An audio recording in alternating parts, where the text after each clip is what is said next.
Salam sejahtera, selamat pagi tuan-tuan dan puan-puan. Apalagi berlaku kepada Hadi Awang dan menantu dia ni. Aduh, tak habis-habis lah. Tak habis-habis, ada saja diorang buat retorik yang boleh dikecam oleh orang. Kalau tak mau dikecam oleh orang, tak payahlah nak buat macam-macam yang pelik-pelik, buat kenyataan yang pelik-pelik. Ini sudah sekali lagi membuat lagi satu kenyataan perkauman yang akhirnya dikecam. Kita tinggal di negara Malaysia, pelbagai kaum. Kita tinggal dengan perlembagaan negara Malaysia. Kita dilindungi dengan hak yang sudah dimaktubkan dalam perlembagaan.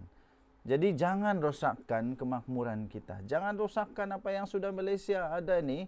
Sudah berpuluh tahun kita merdeka hanya dengan politik murahan. Okey.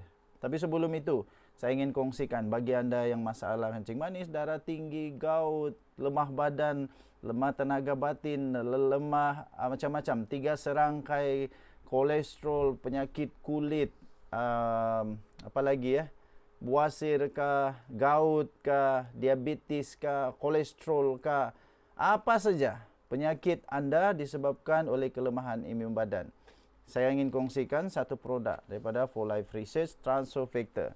Ini boleh meningkatkan imun badan anda sehingga 437% kekuatan imun badan. Dengan imun badan yang kuat, kita boleh sembuh. Dengan izin Tuhan, kita boleh sembuh. Imun badanlah yang menyembuhkan badan kita. Ini bukan ubat, bukan herba, bukan suplemen. Tapi ini adalah Transofactor yang boleh meningkatkan imun badan anda sehingga 437% kekuatan imun badan.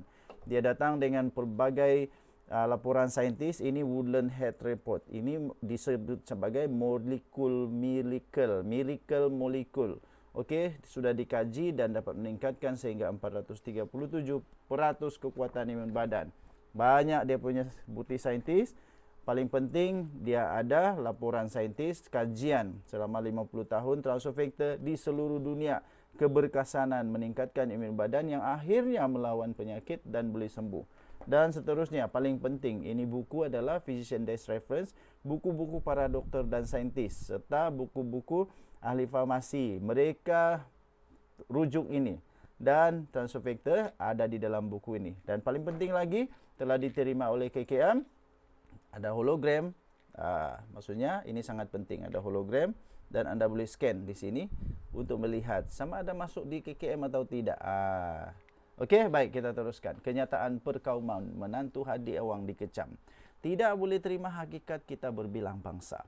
Daripada Harapan Daily, menantu pemimpin PAS, Tan Sri Hadi Awang, Zaharuddin Muhammad telah dikecam teruk oleh banyak pihak kerana sifat perkauman dan tidak menerima hakikat bahawa Malaysia ini berbilang bangsa. Bagi MP Bangi, iaitu Sahrizan Johan, beliau berkata, pelantikan Datuk Johnny Lim Eng Seng ialah sesuatu yang perlu dibanggakan dan bukannya dijadikan sebagai satu polemik untuk perpecahan kaum. Sehingga beliau berkata, bukankah beliau juga anak Malaysia?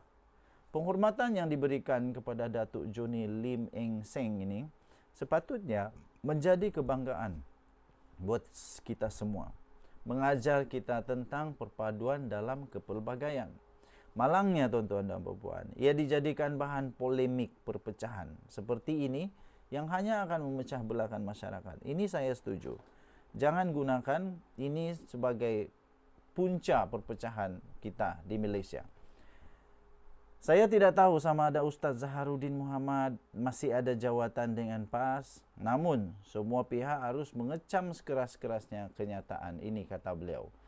Okey, saya pun tidak setuju kalau ada kenyataan yang berbau perkauman. Saya tidak setuju langsung kalau ada perkauman di Malaysia. Tidak setuju.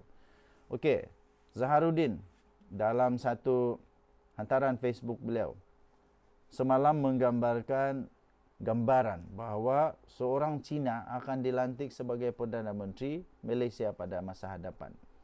Politik dan polemik seperti ini tidak harus diberi ruang dalam Malaysia kita yang kita cintai. Ibu bapa Cina tersebut dikatakan mendapat kerakyatan melalui skim Make Malaysia My Second Home. Waduh, pandai-pandai je. Ia dibuat dengan tangkap layar. Laporan Datuk Johnny Lim Eng Seng ialah Lieutenant General bangsa Cina pertama di Malaysia. Huyo. Netizen, Nurhayati Barahim pula menyeru agar tindakan tegas diambil terhadap Zaharuddin. Kenapa mereka dipanggil pendatang? Dia tanya.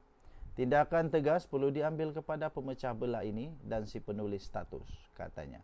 Okey, tuan-tuan dan puan-puan, anda boleh baca laporan ini di Harapan Daily bertarikh 25 Jun. Tinggalkan komen anda. Bye-bye.